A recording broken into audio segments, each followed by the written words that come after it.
જય Hind. Gujarati study and education ચેનલમાં તમારા દરેક મિત્રોનું હાર્દિક સ્વાગત છે. તો મિત્રો, આજે આપણે વાવથરા શાળા વિકાસ સંકુલ વાવથરા પ્રિલિમિનરી પરીક્ષા 2026 ધોરણ 12 છે, વિષય ભૂગોળ છે. તારીખ 29/1/2026 વાર ગુરુવાર, એટલે કે આજનું પેપર છે. તો મિત્રો, આપણે આ પેપરનો વિભાગ એ, બી અને સી સંપૂર્ણ જોવાના છે. તમે વિડીયો પૂરેપૂરો જોજો. શરૂઆત કરીએ આપણે વિભાગ એની. મિત્રો, વિકલ્પો આપ્યા છે. તો નિયતિવાદના પ્રખર સમર્થક કોણ હતા મિત્રો? તો કોણ હતા? કુમારી એલન સેમ્પલ. માનવ વિકાસ સૂચકાંક મુજબ પ્રથમ ક્રમે કયો દેશ છે મિત્રો? જો આવશે નોર્વે આવશે. માનવ વિકાસ અહેવાલના પરામર્શક ભારતીય મૂળના અર્થશાસ્ત્રી મિત્રો કોણ છે? તો આવશે અમર્ત્ય સેન આવશે. ટૂન પ્રદેશના લોકો કયું પ્રાણી પાળે છે? તો રેન્ડિયર આવશે. ત્યારબાદ ઇન્ટરનેટના આંતરરાષ્ટ્રીય વ્યવહારનું ઉદ્ગમ કેન્દ્ર કયો દેશ છે? તો યુએસએ આવશે. યુએસએ ની સૌથી પ્રસિદ્ધ પાઇપલાઇન કઈ છે મિત્રો? તો આવશે બિગ ઇંચ આવશે. એશિયામાં કયા દેશમાં રેલમાર્ગનું ઘનિષ્ઠ નેટવર્ક જોવા મળે છે? તો ભારત. કાગળ વગરની ટપાલ સેવા એટલે તો આવશે ઈમેલ આવશે. અને કોલકાતા નદી બંદર કઈ નદી પર આવેલું છે? તો હુગલી નદી પર આવેલું છે. નીચેનામાંથી સંરક્ષણ કેન્દ્ર મિત્રો કયું છે? તો આવશે આમાંથી દહેરાદૂન આવશે. ગંગા નદીના કિનારા પર ખાલી જગ્યા વસાહતો છે? તો રિબન વસાહતો છે.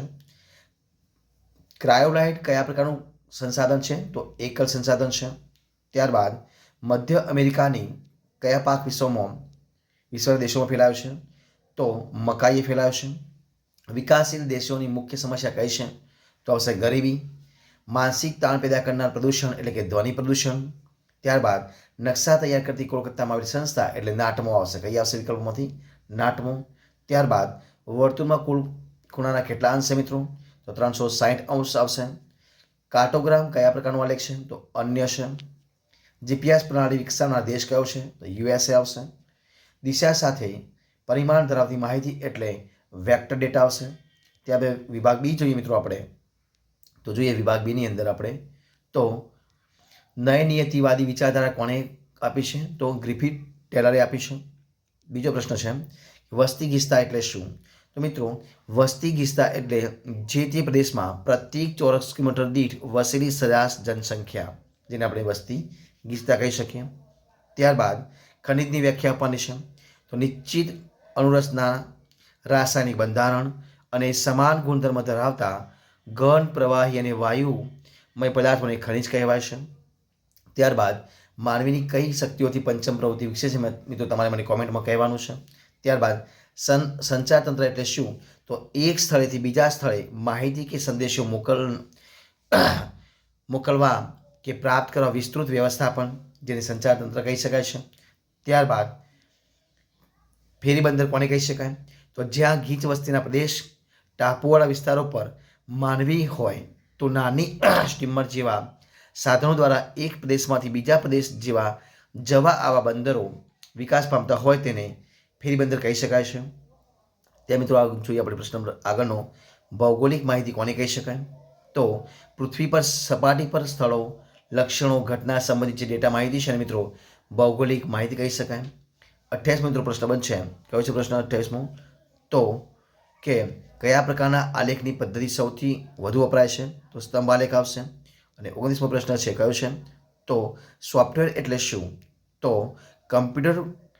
કમ્પ્યુટર આવેલા પ્રોગ્રામ કે જેના ડિજિટલ સ્વરૂપ નિશ્ચિત કાર્યને પાર પાડી શકાય તેને આપણે સોફ્ટવેર કહી શકું. આલેખ એટલે શું? તો આલેખ એ આંકડાનું દ્રશ્યમાન અને ચિત્રાત્મક સ્વરૂપ છે. ત્યારે જો આપણે વિભાગ સી જોઈએ તો સૌથી પહેલાં જો આપણે કે વસ્તીના માળખામાં કઈ કઈ બાબતોનો સમાવેશ થાય છે? તો સ્ત્રી પુરુષ પ્રમાણ, ગ્રામીણ વસ્તી, શહેરી વસ્તી, સાક્ષરતા, વય જૂથો, વ્યાવસાયિક માળખું, વસ્તીનું વંશીય માળખું, ભાષાકીય માળખું, ધાર્મિક માળખું, વસ્તી વધારો વગેરે. જોઈએ આપણે લઘુ ઉદ્યોગ મિત્રો કોને કહી શકાય? તો એના વિશે જોઈએ આપણે લઘુ ઉદ્યોગ કોને કહી શકાય? તો જોઈએ સૌપ્રથમ આપણે લઘુ ઉદ્યોગ કોને કહી શકાય? તો કે આ પ્રકારના ઉદ્યોગોમાં શ્રમિકોની સંખ્યા વધારે હોય, વધુ મૂડીરોકાણ હોય, યંત્રનો ઉપયોગ અને ગૃહ ઉદ્યોગોની તુલનામાં આ ઉદ્યોગ કદમાં વિસ્તૃત હોય છે.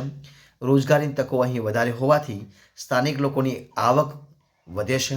કાપડ, રમકડા, ફર્નિચર, ખાદ્ય તેલ, ચામડાનો સામાન વગેરેનું ઉત્પાદન બધું ઉદ્યોગોના એકમો દ્વારા થાય છે. ભારત, ચીન, બ્રાઝિલ, ઇન્ડોનેશિયા વગેરે દેશોમાં લઘુ ઉદ્યોગોનો વિકાસ થયો છે. જો મિત્રો આગળ પ્રશ્ન કયો છે 33મો, ચતુર્થક પ્રવૃત્તિઓનો અર્થ આપવાનો છે. તો જોઈએ આપણે એનો અર્થ, ચતુર્થ પ્રવૃત્તિનો અર્થ જોઈએ આપણે શું આવશે.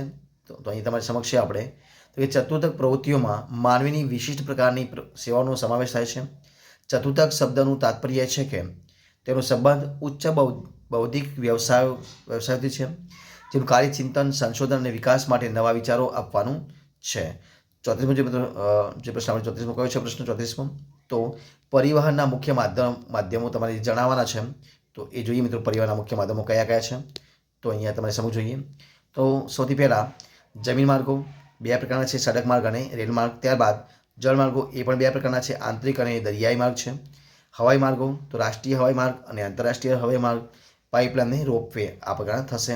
ત્યારબાદ 35મો પ્રશ્ન કયો છે, તો ભારતમાં આવેલા રેલમાર્ગોના પ્રકાર જણાવવાના છે. તો કયા કયા છે પ્રકાર, તો એ આવશે બ્રોડ ગેજ, મીટર ગેજ ને નેરો ગેજ. એના પછી જોઈએ આપણે મિત્રો 36મો પ્રશ્ન, તો કયો છે, તો કે વર્તમાનમાં ઇન્ટરનેટનું ખૂબ જ મહત્ત્વ છે, કારણ સમજાવવાનું છે. તો આપણે કારણ જોઈ લઈએ. આપણે 36મો પ્રશ્ન કયો આવશે, તો તમારી સમક્ષ અહીં આપણે મૂકીએ છીએ. તો કે રેલવે કે હવાઈ સમય પત્રક જાણવા માટે, રેલવે, હવાઈ કે બસની મુસાફરી માટે, ટિકિટ બુકિંગ કરાવવા, જમીનના દસ્તાવેજો મેળવવા, શૈક્ષણિક માર્ગદર્શન આપવા, ગુનેગારો શોધી કાઢવા, હોટલ બુકિંગ કરવા, ઓનલાઈન ખરીદી વેચાણ કરવા માટે, જાહેર પરીક્ષાના પરિણામો મેળવવા માટે, ક્રેડિટ કાર્ડ અને ડેબિટ કાર્ડનો ઉપયોગ કરવા માટે ઇન્ટરનેટ સેવાઓ અનિવાર્ય બની ગઈ છે. આ ઉપરાંત વોટ્સઅપ, ટ્વિટર, ફેસબુક, ઈમેલ વગેરે સેવાઓનો ઉપયોગ માટે ઇન્ટરનેટનો ઉપયોગ જરૂરી બને છે. આથી આપણે એવું કહી શકીએ કે શું કહી શકીએ કે વર્તમાનમાં ઇન્ટરનેટનું ખૂબ જ મહત્ત્વ વધ્યું છે. બંદરોના પ્રકારો મિત્રો જણાવવાના છે. કયા કયા છે, તો જો મિત્રો 37મો પ્રશ્ન આપણે કયો છે, તો 37મો પ્રશ્ન બનશે કે બંદરોના પ્રકાર, તો કે દરિયાઈ બંદર કયા કયા આવશે, તો દરિયાઈ બંદર, નદી બંદર, સરોવર બંદર, નહેર બંદર, ફેરી બંદર, ફેરબદલી માટેનું બંદર, વાણિજ્ય બંદર, નૌસૈનિક બંદર, જહાજ બાંધકામ અને સમારકામના માટેના બંદર અને પ્રવાસી બંદર, એ બધા બંદરો થશે. ત્યારબાદ મિત્રો જોઈએ આપણે પ્રશ્ન નંબર 38 નંબરમાં કયો છે પ્રશ્ન, તો ભારતમાં શહેરી વસાહત માટેના માપદંડ જણાવવાના છે. તો એ પણ આપણે જોઈ લઈએ કયા છે માપદંડ. પ્રશ્ન આવશે 38મા નંબરનો કયો આવશે, તો કુલ નંબર 1 આવશે, કુલ જનસંખ્યા 500થી એટલે 5000થી વધુ હોય. કેટલાથી? 5000થી વધુ હોય. વસ્તીની ગીતના પ્રત્યેક 24 કિલોમીટર દીઠ 400થી વધુ હોય. કામ કરનાર લોકોના 75%થી વધુ લોકો એટલે કે પુરુષો બિનખેતીકીય આર્થિક પ્રવૃત્તિ સાથે સંકળાયેલા હોય. એના પછી તો મિત્રો પ્રશ્ન આપણે 39મા નંબરનો કયો છે પ્રશ્ન, તો એ આવશે 39મો પ્રશ્ન આવશે, વિરલ સંસાધન અને એકલ સંસાધનની વ્યાખ્યા આપવાની છે. તો વ્યાખ્યા આપણે આપી દઈએ. તો જોઈએ આપણે કે જેમ પ્રશ્ન છે તો કોને કહી શકાય, તો કે મર્યાદિત સ્થળેથી જ પ્રાપ્ત થતા હોય એવા સંસાધનો વિરલ સંસાધનો કહેવામાં આવે છે. કોલસો, ખનિજ તેલ, તાંબુ, ટીન, સોનું, યુરેનિયમ, થોરિયમ વગેરે કેવા છે? વિરલ સંસાધનો. ત્યારબાદ સમગ્ર વિશ્વમાં માત્ર 1-2 સ્થળો પર ઉપલબ્ધ હોય એવા સંસાધનોને એકલ સંસાધન કહેવામાં આવે છે. તો ક્રાયોલાઇટ ધાતુ માત્ર ગ્રીનલેન્ડમાંથી મળી આવે છે. ત્યારબાદ પ્રશ્ન આપણે જોઈએ 40મા નંબરનો. જો મિત્રો કયો છે પ્રશ્ન 40મા નંબરનો, તો થશે 40મો પ્રશ્ન છે કે ધ્વનિ પ્રદૂષણ મિત્રો અસરો તમારે સમજાવવાની છે. તો એ જોઈએ આપણે કઈ છે અસરો.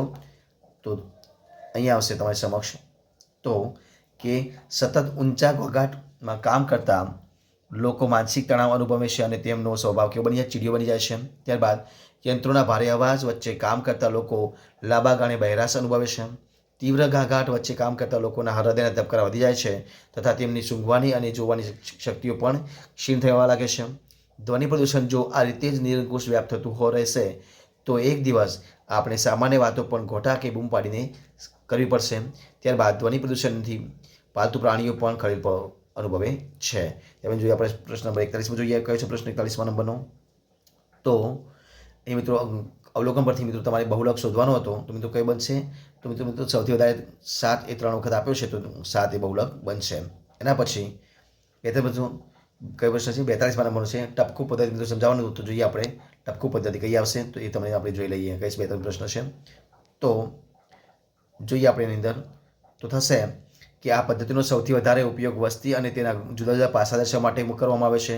તેમાં વસ્તીની ગીચતા, સ્ત્રી પુરુષ પ્રમાણ, સાક્ષરતા વગેરે અનેક વિગતો બતાવી શકાય છે. બધા ટપકો એક સરખા કદના હોય છે. પ્રત્યેક ટપકું નિર્ધારિત સંખ્યાનું પ્રતિનિધિત્વ કરે છે. જે સ્થળે નદી, તળાવ, જંગલ કે અન્ય વિગત અને બિનવસવાટી પરિસ્થિતિ હોય ત્યાં ટપકુના ના મુકાય તેનું ધ્યાન રાખવું જરૂરી છે. ટપકા મૂકતી વખતે જે તે પ્રદેશનો પ્રાકૃતિક નકશો સાથે રાખવો પડે છે. આ માત્રાત્મક પદ્ધતિ આપણે કહી શકીએ છીએ. બરાબર છે. ત્યારબાદ મિત્રો પ્રશ્ન આપણે આગળ જોઈએ. કયો છે પ્રશ્ન? તો એના પછી જોઈશું પ્રશ્ન આપણે આગળ.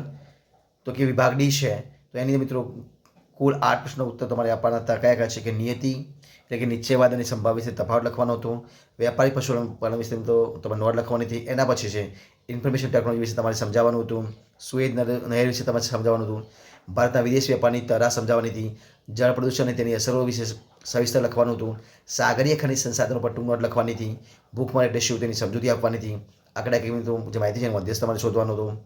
ત્યાર મિત્રો અહીંયા એક આલેખ તમારે રચના કરવાની હતી. આલેખની જીપીએસ ગ્લોબલ પોઝિશનિંગ સિસ્ટમ વિશે નોટ લખવાની હતી અને હાર્ડવેર અને સોફ્ટવેરનો પરિચય આપવાનો હતો. ત્યારબાદ વિભાગ ઈ છે, એની અંદર મિત્રો કુલ 5 પ્રશ્નો જવાબ લખવાના હતા અને છઠ્ઠો પ્રશ્ન છે 62 ફરજિયાત છે કે વસ્તી ગીચતા પર અસર કરતા પરિબળ સમજાવવાનું હતું. ઉદ્યોગોનું વર્ગીકરણ વગેરે સમજાવવાનું હતું. ભારતના મુખ્ય આંતરિક જળમાર્ગોની માહિતી આપવાની હતી. સમાચાર પત્રોને સામયિક વિશે નોટ લખવાની હતી. ગ્રામીણ માનવ વસાહત પ્રાણી વિશે તમારે સવિસ્તર ઉત્તર આપવાનો હતો. ગરીબીનો અર્થ સમજાય તેના દૂર કરવાના ઉપાયો સમજાવવાના હતા.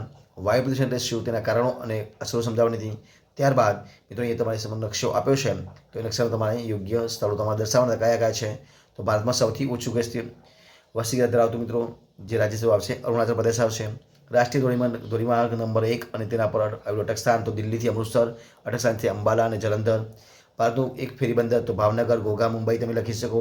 ભારતના કોઈ એક વહીવટી કેન્દ્રનું નામ આવશે તો નવી દિલ્હી આવશે. ત્યારબાદ હીરાકુંડ યોજના કઈ નદી પર છે તો મહાનદી પર છે, તમે દર્શાવી શકો છો. મિત્રો તો અહીંયા આપણે આ રીતે સંપૂર્ણ પેપર આપણે સોલ્યુશન આપણે પૂરું કરીએ છીએ. જો તમારો વિડીયો ગમે હોય, પસંદ આવ્યો હોય, યુઝફુલ લાગ્યો હોય તો એને લાઇક કરો, કોમેન્ટ કરો, તમારા મિત્રો વિડીયો શેર કરો. છેલ્લે જેમાં નવા હોય તેને સબસ્ક્રાઈબ ન કરી હોય તો Gujarati study education channel subscribe કરવા માટે વિનંતી છે. આપણે ફરીથી મળીશું એક નવા વિડીયો સાથે, નવા ટોપિક સાથે.